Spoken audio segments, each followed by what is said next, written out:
Please give Fred Smith a warm Pachyderm Club welcome.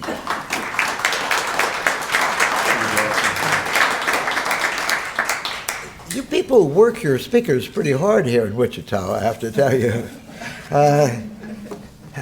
I was yesterday on one of the television programs, and they got me at the Basquiat Society last morning. Then this morning they ran me through Americans for Prosperity, and I think tonight I'm being a DJ at a rock band concert, but I'm not sure about that.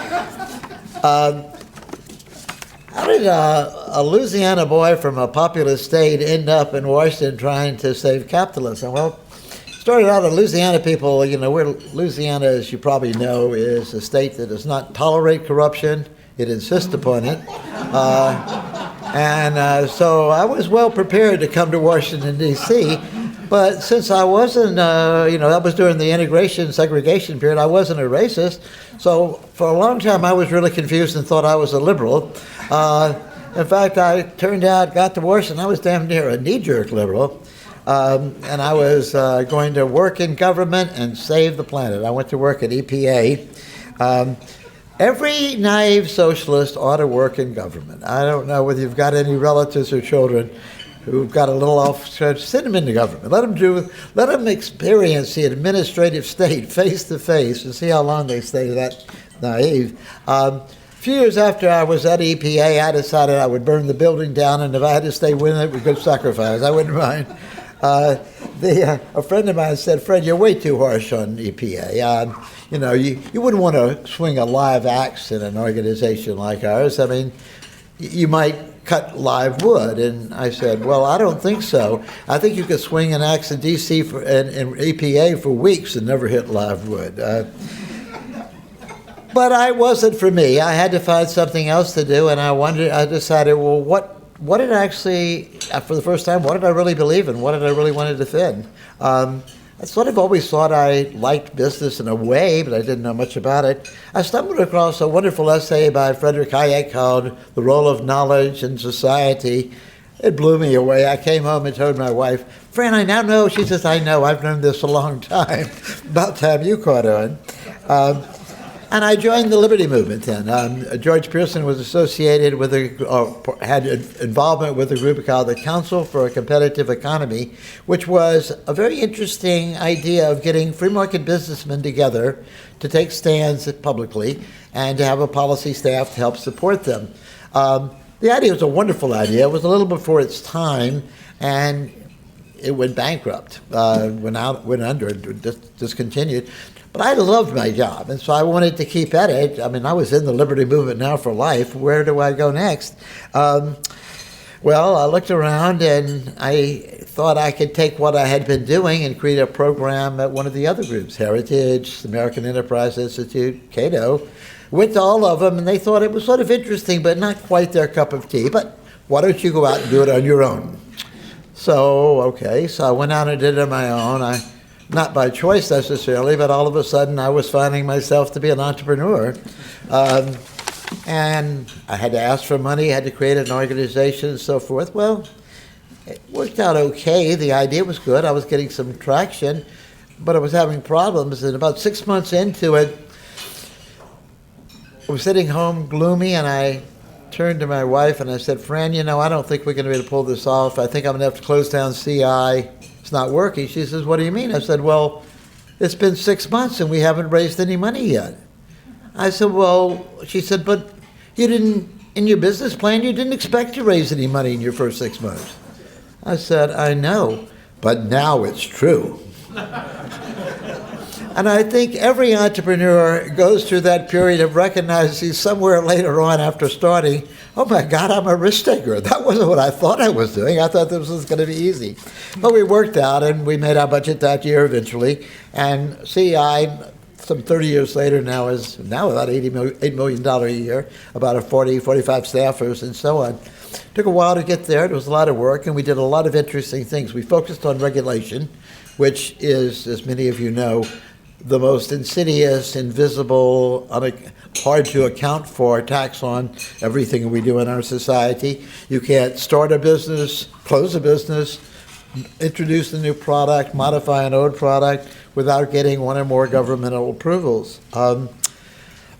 So we would work on that. The reason we were going to work on that also in a different way, at that time, most of the free market groups were think tanks. They wrote papers, they held conferences, they did things like good, valuable, but then they expected someone to wander into their offices, pull one of those studies off the shelf, and do something with it. Well, it turns out, and you in the business world probably knew this earlier than we in the policy world did, but if you build a really, really good mousetrap, but don't market it, you're going to end up with one hell of a lot of unsold mousetraps, right? And we were willing that in the policy world. We had good ideas, but we weren't marketing many of them.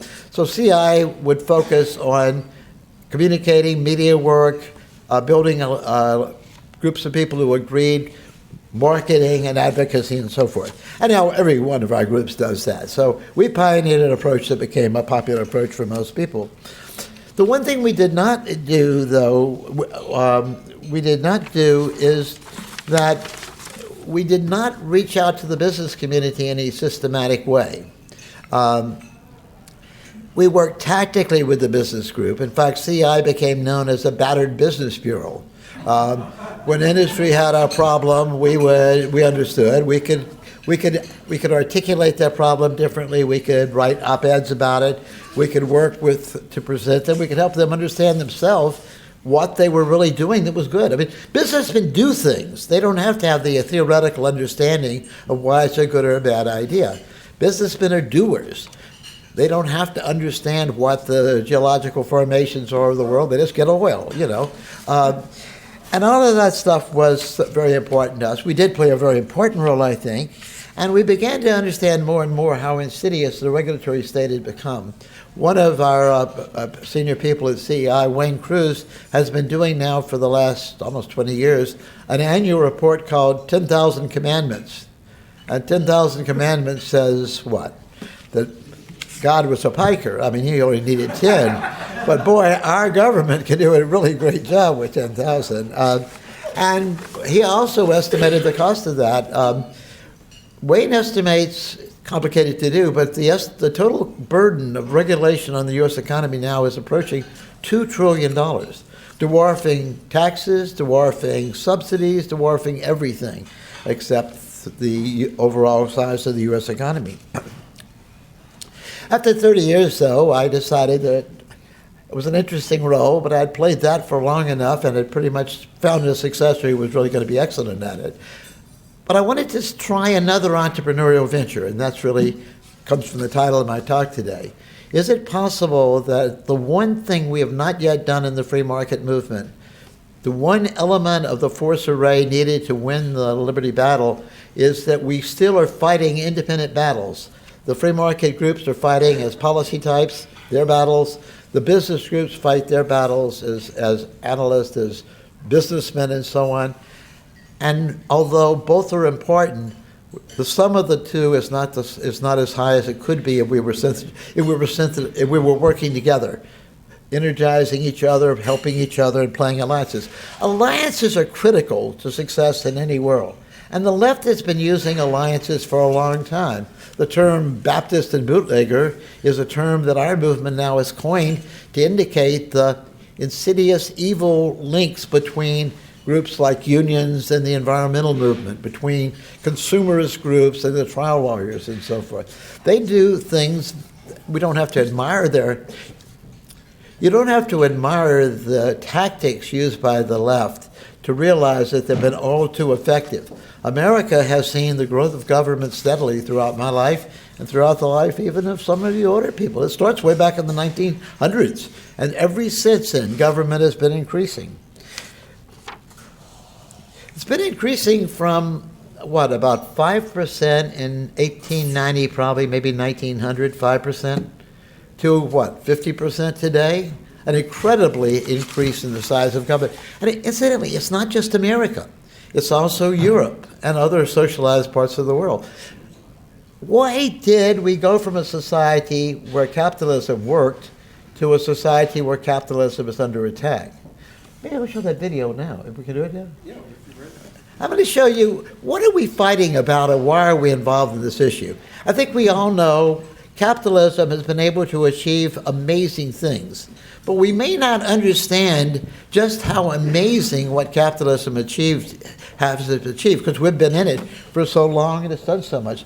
This is a short clip from a man named Rosling, who was we just died recently, a Swedish socialist, and he basically he thought it was important to understand how do you show what capitalism achieved? How do you dramatize that? And this was a video he put on BBC. I teach global health. And I know having the data is not enough. I have to show it in ways people both enjoy and understand. Now, I'm going to try something I've never done before. Animating the data in real space, with a bit of technical assistance from the crew. So, here we go. First, an axis for health, life expectancy, from 25 years to 75 years. And down here, an axis for wealth, income per person, $400,000, $4,000, and $40,000. So down here is poor and sick, and up here is rich and healthy. Now, I'm going to show you the world 200 years ago, in 1810. Here come all the countries. Europe brown, Asia red, Middle East green, Africa south of Sahara blue, and the Americas yellow. And the size of the country bubbles show the size of the population. And in 1810, it was pretty crowded down there, wasn't it? All countries were sick and poor. Life expectancy were below 40 in all countries. And only UK and the Netherlands were slightly better off, but not much. And now, why start the world? The Industrial Revolution makes countries in Europe and elsewhere move away from the rest. But the colonized countries in Asia and Africa, they are stuck down there.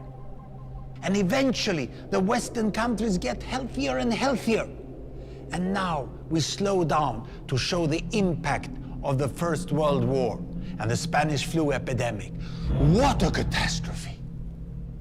And now I speed up through the 1920s and the 1930s. And in spite of the Great Depression, Western countries forge on towards greater wealth and health. Japan and some others try to follow, but most countries stay down here. Now, after the tragedies of the Second World War, we stop a bit to look at the world in 1948. 1948 was a great year. The war was over, Sweden topped the medal table at the Winter Olympics, and I was born. But the differences between the countries of the world was wider than ever. United States was in the front, Japan was catching up. Brazil was way behind, Iran was getting a little richer from oil, but still had short lives. And the Asian giants, China, India, Pakistan, Bangladesh, and Indonesia, they were still poor and sick down here. But look what is about to happen. Here we go again. In my lifetime, former colonies gained independence, and then finally they started to get healthier and healthier and healthier. And in the 1970s, then countries in Asia and Latin America started to catch up with the Western countries. They became the emerging economies. Some in Africa follows. Some Africans were stuck in civil war and others hit by HIV. And now we can see the world today in the most up-to-date statistics. Most people today live in the middle, but there are huge differences at the same time between the best of countries and the worst of countries. And there are also huge inequalities within countries. These bubbles show country averages, but I can split them. Take China, I can split it into provinces. There goes Shanghai. It has the same wealth and health as Italy today. And there is the poor inland province Guizhou. It is like Pakistan. And if I split it further, the rural parts are like Ghana in Africa. And yet, despite the enormous disparities today, we have seen 200 years of remarkable progress. That huge historical gap between the West and the rest is now closing. We have become an entirely new converging world. And I see a clear trend into the future. With aid, trade, green technology and peace, it's fully possible that everyone can make it to the healthy, wealthy corner. Well, what you just seen in the last few minutes is a story of 200 countries shown over 200 years and beyond. It involved plotting of 120,000 numbers. Pretty neat, huh? And all of that is possible because the expansion of the economic free enterprise system around the world. Elements of it in some countries, weaker elements in other countries, strong elements in some countries around the world, Switzerland. And it's benefited mankind immensely. Because just you know from your general understanding, that until the modern age, everyone was living in dire poverty, everywhere. Capitalism freed mankind in first a few parts of the world, and then increasingly, as you've seen, in all of the world. But all of that is fragile, and I'll talk now about that. Joseph Schumpeter is probably the most sophisticated analyst of the political economy. Some of you know Joseph Schumpeter, the Austrian economist. You recall his great statement when he was a young man. He hoped, before he died, to be the greatest economist in the world, the greatest horseman in Austria, and the greatest lover in Vienna. And before he died, he was heard to relate, well, 2 out of 3 is not bad. We don't know what the third one was. Schumpeter discussed what capitalism had done and why it was creating a backlash, why capitalism's success had created a threat to the future of capitalism. What he pointed out is that capitalism created great wealth, making it possible for most people to basically be a bit independent. If they wanted to work on their own, they could do it at some sacrifice. They weren't beholden to the Lord or the church or the master in any sense. It was great. It gave us a lot of entrepreneurs, but it also gave us the intellectual class. Intellectuals had always been around, the sort of the court jester or the court advisor, whatever they were. But of course, they were pretty much chained in. They weren't free to go around saying, let's chop the head off of all the big guys, because they were working for the big guys. But now they could basically pursue their own fantasies, their own beliefs, their own dreams of what the unchained intellectual should do. And which course would they take? It turns out they took a statist, liberal, government should do it approach. Why? Well, Schumpeter argued there were 2 major factors. One is psychological, that by becoming liberal, by becoming in favor of a government doing more for the little guy, they would gain moral stature. You guys care about making money, we care about helping people. Of course, with other people's money, but that wasn't what they emphasized too much. So psychologically, there were incentives to go left, and we see that today among almost all young people. Dad, I know you make money, and I understand that, but I want to go out and help the world, save the world, whatever. Economically, the other point was not to be disparaged, the self-interest of liberals, intellectuals in expanding government. A large government, as government grows, the number of advisory slots, the number of vice presidents for government affairs, assistant secretaries for human resources, etc., massively expands. There are many more jobs in a statist society for intellectuals than there are in a private society. In a private society, business actually requires that you serve others, that you find out what they want and make it available. Government gives you the ability to decide what's good for people and push it down their throats. Intellectuals, therefore, are very much in favor of the statism, and that has a big consequence. Because intellectuals are the conceptual thinkers of society, write the plays, they are the media journalists, they do the television, they create the scripts that for most people define what we should or can think about society. And they gain dominance as a result, they control to a large extent the cultural narrative about America, about capitalism, about business. And from the muckrakers of the 1890s, which was the beginning of this whole progressive intellectual capital of the culture, to today, the business leaders have not been seen as the heroes. When I was a kid growing up, the bad guys in the movies tended to be Nazis or communists. They were the stock villains of history. Nowadays, it's CEOs of corporations, oil magnates, and so forth. And that happened fairly steadily throughout the 20th century. And it's not just America. Does anyone watch any of the Scandinavian, Norwegian mysteries in this room and all that? Yeah. Well, those countries are amazing. Here they're basically very peaceful countries, and yet in the nightly television murder series, 10 or 12 Swedes are killed each night by business people. Can't quite understand how there's anybody left in those towns. But of course, the narrative that business must be doing evil things and therefore makes a convenient business, it's not new. Some years ago, the Turner television station had a program called Planet Earth with Captain Planet. It was a television show to try to greenwash kids into becoming, what? Tree huggers, and other things. I mean, not just tree huggers, fish huggers, everything else, and probably made them all vegans too. I don't know, but I watched their plays, and it was a kid show, but it was a kid show with an ideological message. One of them I remember, Grigley Hogley, who was the businessman in charge of a giant fleet of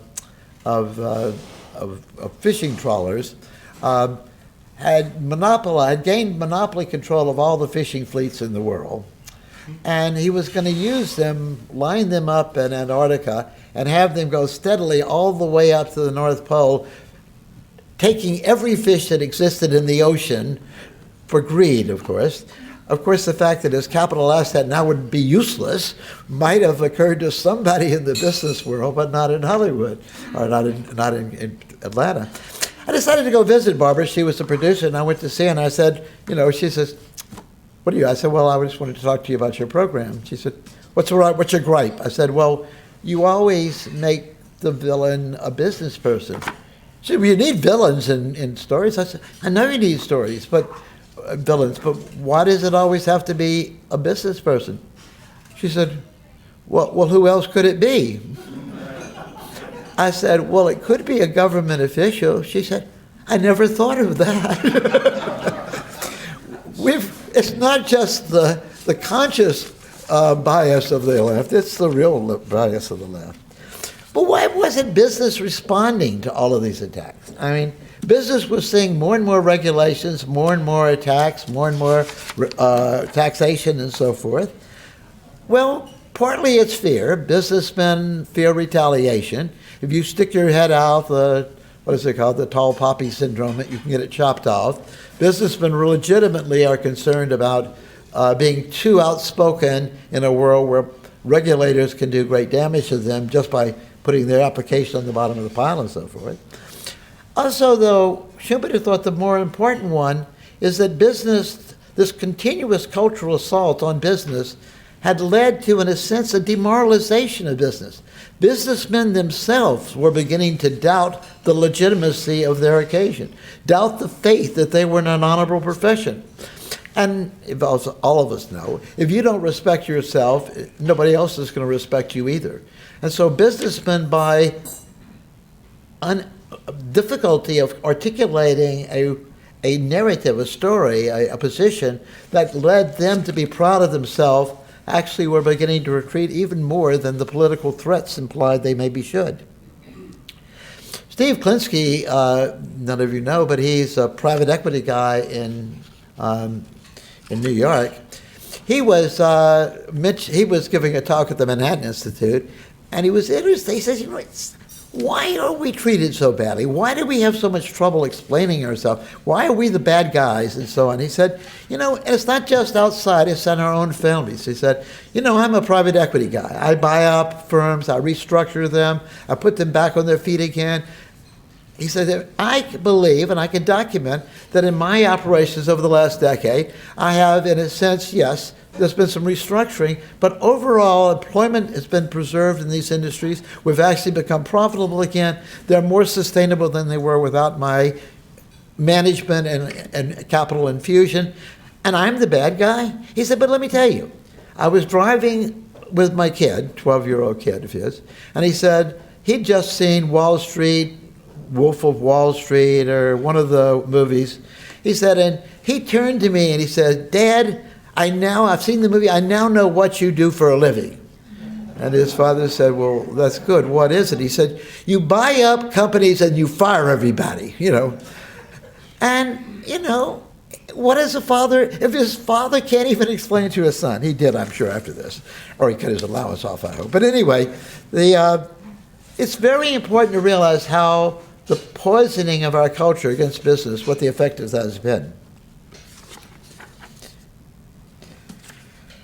The challenge that I'm working on, and the title of the talk says, is there a strategy not yet pursued? Is it possible that business working with policy groups and policy groups working with business will be able to do much more than we've been able to do alone? Obviously, I think the answer is yes. Lewis Powell, does anyone know who Lewis Powell was, or is, or was?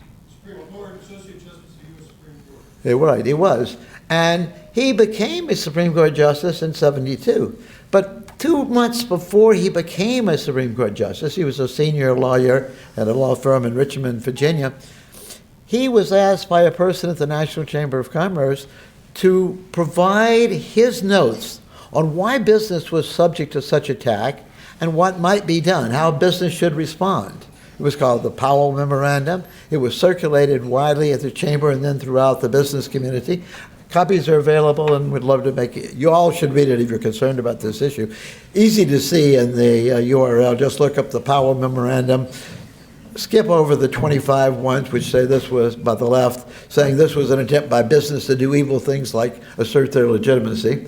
But then look at the Washington and Lee archive. That's where the full story is told. Powell's memo was a full-fledged defense of the morality, ethics, and value of capitalism. I mean, just no bars in it. And he outlined the enemies of capitalism and the inability of business, or the failure of business to date, to really respond accordingly.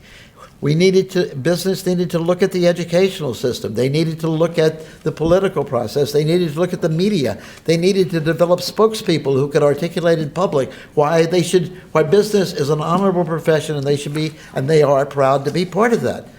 A wonderful memo. It was a call to arms for all thinking businessmen in the country, and it received a fair amount of publicity. And some things happened. The Heritage Foundation was formed as a result of that. Some businessmen invested in that, Coors and Company.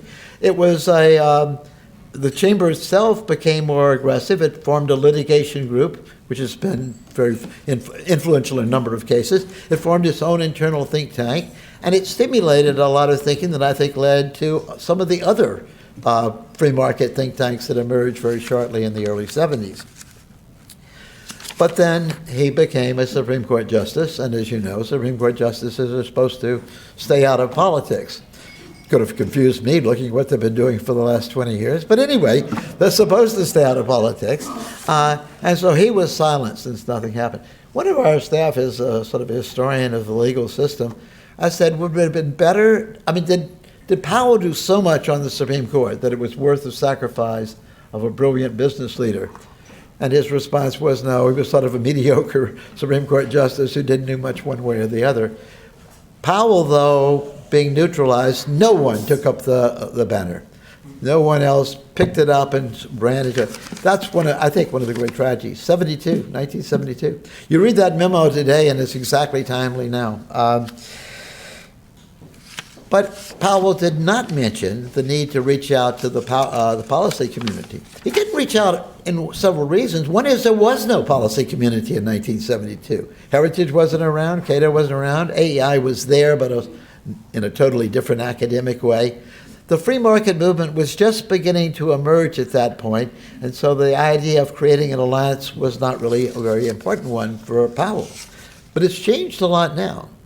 And yet we've still not created those alliances. We occasionally work together, the Battered Business Bureau concept that I talked about, but we need the strategic alliance between business, and we don't need it not just in Kansas and not just in the United States, we need it around the world. Because increasingly the assault on business is a global assault, it's or multi-level. Uber, for example, breaks onto the scene in what's now called a permissionless entrepreneurial approach. They do very well in a number of cities. It provides new services. It improves dramatically the utilization of underutilized capital, cars, the Airbnb, the rooms, and so on in our homes. But then there's a counterattack in San Francisco, and there's a counterattack in Austin, Texas. Austin, Texas, a liberal community. Why?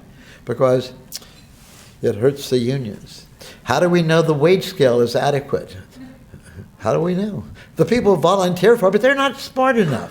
We could help the Uber drivers get a better salary, like the cab drivers do, and of course the drivers get screwed in this case, and so on. Václav Klaus, who is a very interesting individual, former president of the Czech Republic, a person who took the Czech Republic out of the communist domain and brought it into the modern world, and who incidentally achieved something dramatic, very dramatic.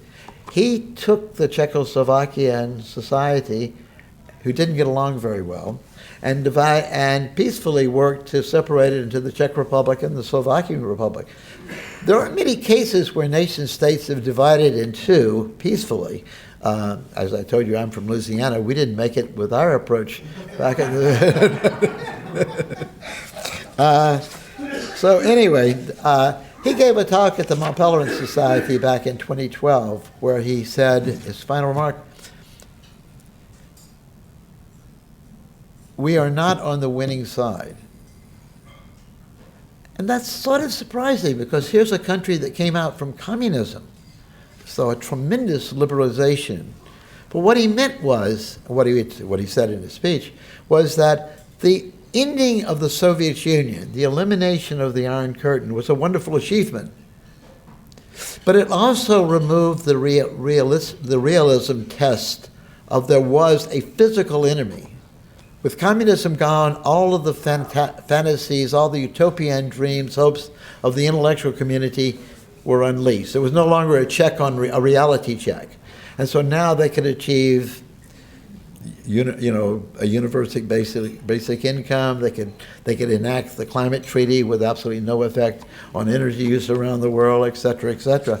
And his view was that while we had won in so many ways, that our failure to create a narrative, a story, a justification for the morality of the system of free enterprise capitalism was still threatened to end the whole system. And a system that goes from 5% to 50% government control could go to 60 to 70. Clearly, there's a tipping point in somewhere there that it can't go any further. There's been no slowing yet of the regulatory state. Now, Trump can change everything. Certainly, I hope he can. But even if he does everything right, he's going to need a lot of people helping structure the disentanglement of the administrative state from the economy. We've been entangling those two phenomena for the last century, and it's very much like a person who has an invasive tumor in their own body. It might be benign, it might not be, but it's interfering with everything in the human body, and it has to be excised. But excising a complicated malignant tumor from a living body is not easy. It's going to be very, very careful. And that's where business and the policy community working together could help provide some advice. Cut here slowly, be very careful there. You might have to leave this in place for a little while longer and so on. It's critical that we do begin to reverse the growth of government, but we're not quite ready yet to give the detailed advice as how to do that. And I think we're seeing that with ACA, and we're certainly going to see that with EPA and so forth. It's good that we're shaking things up, but when we shake them all up, we don't want to break everything too, you know. And as I mentioned earlier, the left has benefited dramatically from its Baptist bootlegger, its economic moral ones, not just in America, but around the world. CI is one of the groups who's been involved in international negotiations on the global warming issues and so forth. And, you know, the free market community, there might be 5 or 10 people, and there might be 10,000 variant forms of greenies and lefties of various sorts. It's a lot of people out there that really believe in utopia, and they're very powerful in the global negotiations, which is true in local areas too. A friend of mine told me, Fred, you guys are really not going to win these battles. I said, we're going to try. How do you know? She said, well, she was a school counselor. She said, because I was giving a little IQ test to Johnny in my classroom, and his response indicates you guys got a long way to go. I said, well, what was it? She said, well, it's an IQ question. And you asked little Johnny, Johnny, why does oil float on water? And she said, without a murmur, little Johnny looked up at me with wide, innocent eyes and says, well, ma'am, I guess it's because people just don't care anymore. When science and geology have gone and it's all about caring and feeling and so on, you know, I don't know. One example, though, to illustrate that these kind of phenomena, we sometimes, it's easy to get pessimistic when you, especially if you live in Washington, D.C. But I'm not a pessimist. I'm a despairing optimist, I guess, but that's about where we start. But Adam Smith, as many of you know, thought free trade was a good idea. And incidentally, I think it still is. We have screwed up a bit on trade, getting it entangled with too many other issues. Would be useful to reform trade policy, and let's hope we'll reform it, not jettison it, and I think that's what we'll end up doing. But Adam Smith pushed for free trade, but incidentally, and this is less known by most people, he did not think free trade was politically viable. All the interest group would oppose it. He thought it was all hopeless. Wonderful idea, but can't get there from here. A few decades later, 2 businessmen at the beginning of the Industrial Revolution, Cobden and Bright, had read Adam Smith, were really intrigued with him. They were merchants, so they traded a lot within England, and they said, it'd be a good idea to be able to trade more broadly, have a free trade system. Adam Smith told us why it's a good idea, but he said it wasn't possible. What the hell did Adam Smith know about marketing? He was a theorist. We're merchants. We know how to buy and sell, persuade. We know how to go out and make things happen. So they got together and formed the Anti-Corn Law League. This is in about 1846, 47. And organized them. They held rallies. They put in, they did pamphlets. They ran for office. They critiqued politicians. They put placards up. Been a full-fledged sort of a modern political rally type thing, campaign. And within 5 years, they repealed the Anti-Corn Law League. So they're essentially a success story. The ideas of the intellectual community and the persuasive marketing talents of the business community pushed an idea through. Now, I'm sure there are lots of other times we could try that. It may not always work. But that's what we need to have happen. We need to have more outreach from the intellectuals to the business community, more outreach from the business community to the policy community, and we need to do it on an ongoing basis. So when something happens in the world, good or bad, we can translate that into a case study and let other people know that this worked or this didn't happen, you better watch out. It might happen to your part of the economy. There's a lot we could talk about what is actually involved in a doer-thinker alliance. One of them is companies, the group together could work on a cronyist index. We know what we like about capitalism, but we also know there's a few businessmen who cross over the line and use government subsidies or regulatory policies that discriminate against their competitors to gain some advantage. Could we identify those practices and have an annual ranking? The worst cronyist practice of 2017 and so forth down the line, and begin to create a shame motif to move businessmen away, and maybe the other way. The most honorable free market practice of 2017, and move business towards a more positive affirmation of their pride in a free market, in their participation in the free market. The left has done that the other way. They have sustainability indexes. They have recyclability indexes. They have human diversity indexes. They have, for every leftist cause, they've now created a ranking that pushes businessmen towards their view and their view of good business practices. We could and should, I think, begin doing the opposite. We could help business, and business could help us better understand how the regulatory state is costing them the ability to be more innovative, be more creative, to be expanding in new areas, doing more, advancing consumer welfare. And there are a number of other things we could do, like the pedantic ways of helping business educate their workers. You economically cooperate with your company, and you benefit from that, but you do know your company actually is doing very good things in advancing civil society, creating a world that is much more, by being cooperative internally, you're creating a more cooperative neighbor place. I've got a publication that, too long to talk about here, this is a whole other speech, and I don't think you want two in a row. This is the morality and virtues of capitalism in the firm. There's been too little done on capitalism's virtues. Almost all the work out there is sort of from the Randian's perspective. It allows us to be selfish and do well. Well, that isn't an argument that works very well with most people.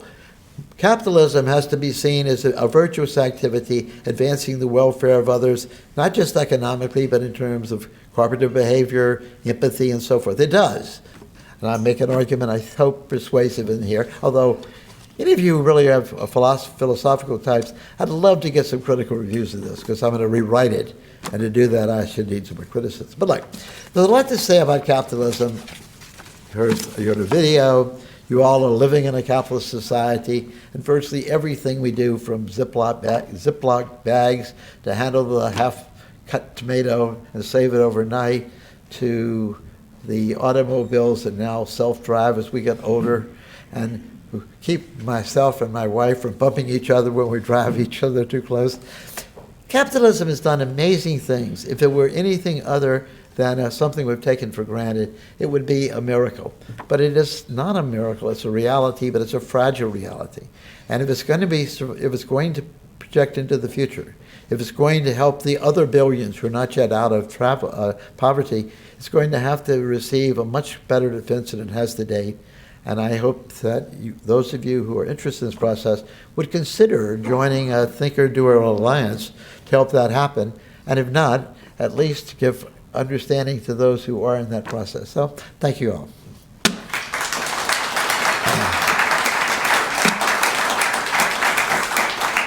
I'll open it up for questions. If you'll just watch me with the microphone while I raise my hands. Thanks. I knew you'd have a question.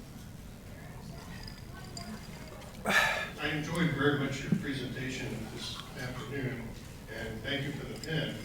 I was curious, in the world we live in today where copyright, patents, and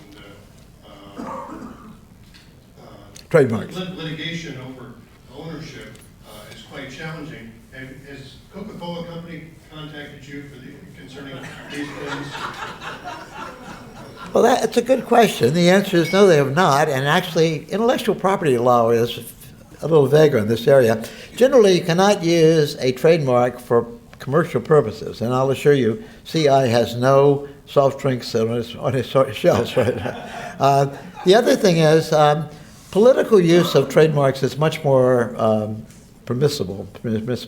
And most importantly, I don't see any reason why they should be worried about our use of this, because to us, Coca-Cola is the epitome of a capitalist product. It's ubiquitous throughout the world. It has ads that show that, the great ad about showing one person and then another person and then the whole mountainside, a whole United Nations of people singing, "I'd like to buy the world a Coke in perfect harmony."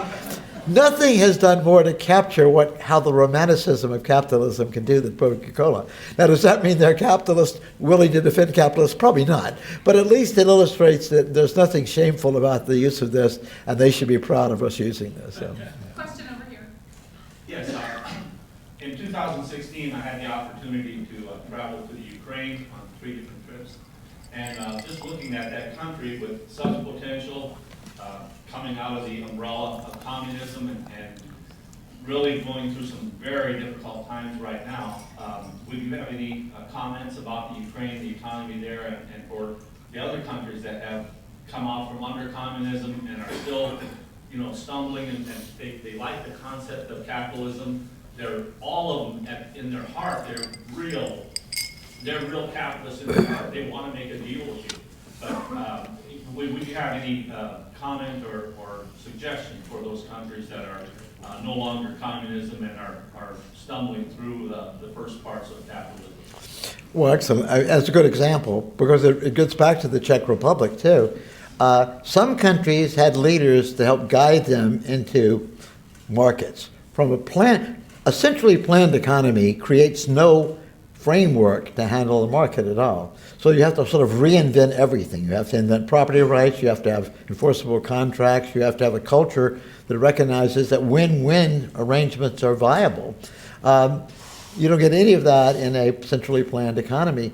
So when the Iron Curtain came down, the Ukraine had none of that guidance. Lithuania has done pretty well. The other Baltic republics, not so well. Poland reasonably well. It was a mixed bag. Some countries had leadership and political systems that allowed the transition to occur. Russia, for a while, looked like it was going to make it, and then Russia slipped back into cronyism.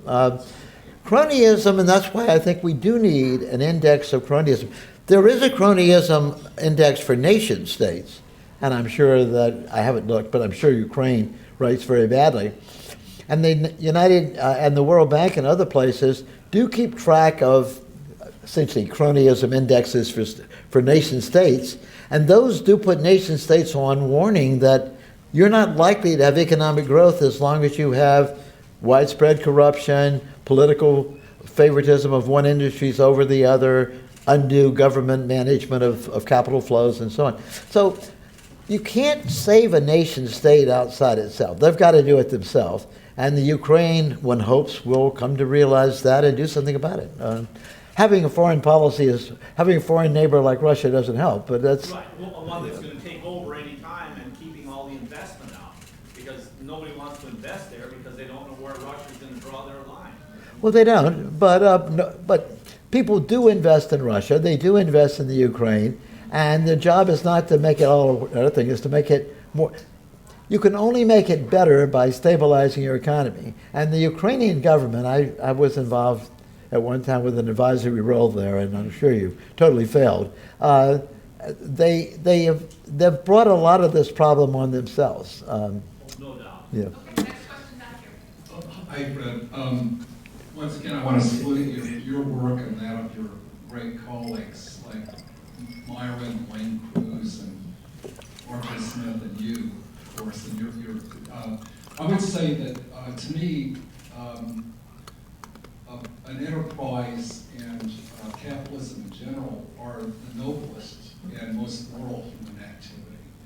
And I think that because they're meeting needs and providing value that in a sustainable manner, in a sustainable, not economic manner, and they're doing battle every day. It's noble because in the marketplace, it's sort of like a knight gearing up for battle, and they're facing multiple adversities, weather, regulations, and litigation and other things, and providing jobs and livelihood to many hundreds of millions of people.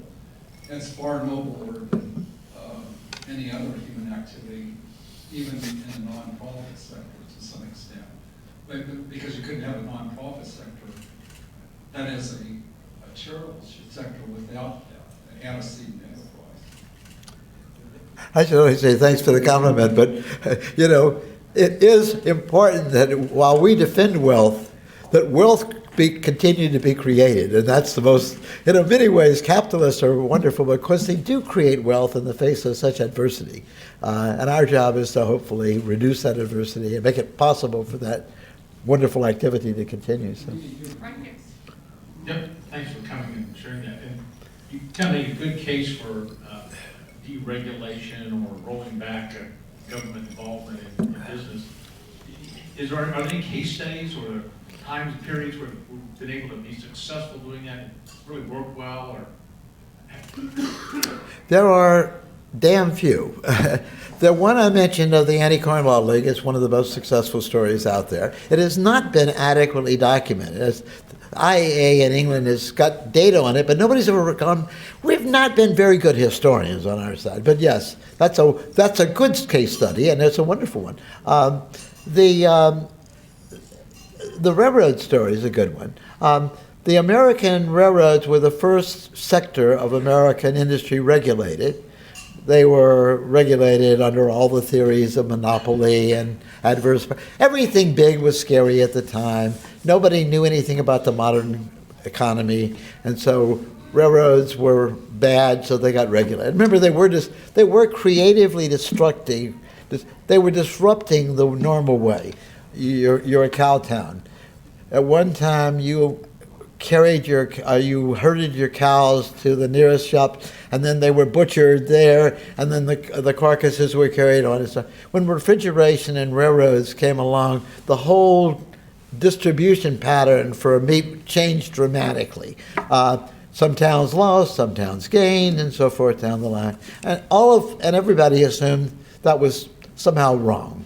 I used to have a wonderful meat packing plant, and now I've lost all my build it to whatever.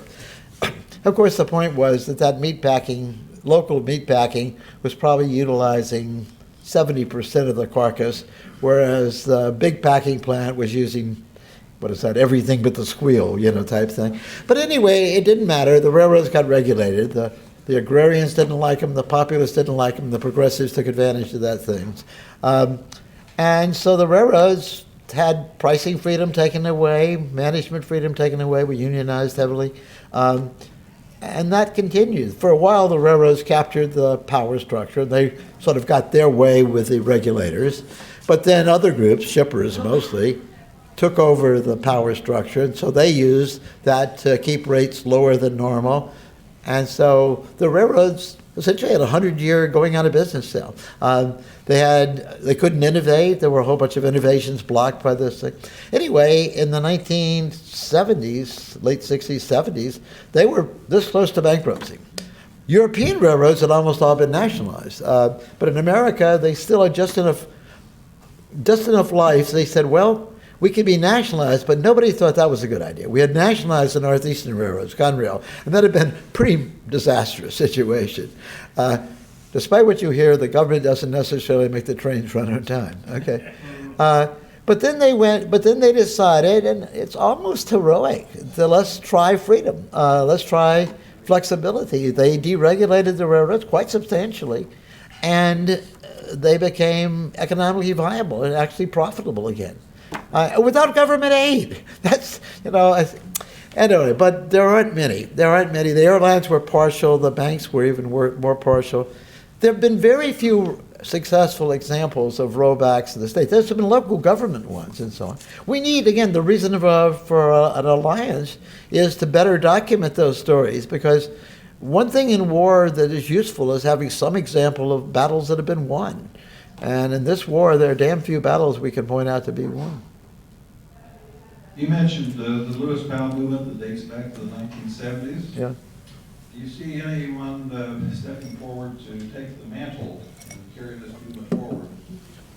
Well, you have people who have operationally done it, like Charles Koch, but Charles doesn't want, and I think might not be the best, to be the public face of it. I mean, he is a public face in some ways, but it's not a face that helps us very much out, because one of the things the left does is if one of our side does step forward, they demonize them.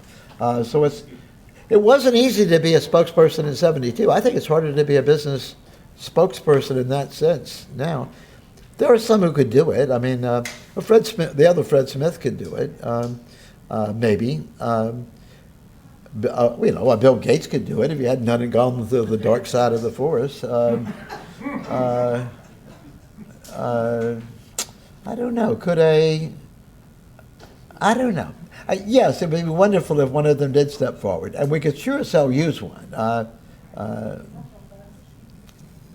I'm at CEI. I'm an entrepreneur at CEI. We have centers, we have tax, we have regulation, we have tech policy, we have financial policy, we have employment, and we also have mine, which is the Center for Advancing Capitalism, which is an umbrella group building on the other ideas, but trying to create this new force, this alliance force. And one thing I'm trying to do is to find individuals who'd be willing to participate in an alliance of doers and thinkers. What's going to entail is going to be email discussions and then evolving. An alliance is like a marriage. You sort of know you want good things to come out of it, but you don't exactly know what those are until you've had a chance to negotiate and work with each other. So this will start I'm starting this process now, really, and I want to have anyone in this room who is interested in participating in a brand new initiative to save economic liberty around the world, which just might work, to join the organization. It's to do that, just give me your email, your cards, and I'll put you on the list and start sending you materials. So, other than that, I think. Thank you.